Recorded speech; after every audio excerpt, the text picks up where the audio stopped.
This is a 3D printer. It's called a RepRap.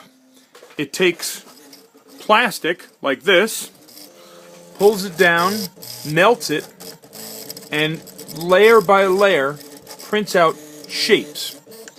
The shapes that it's printing out right now are parts of another 3D printer.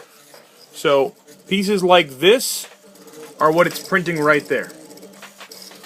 I am printing parts to replace this set. This set of parts right here is a printer, parts of a printer that is going to be assembled for the Museum of Science. All of these parts are printed in that 3D printer. Right there.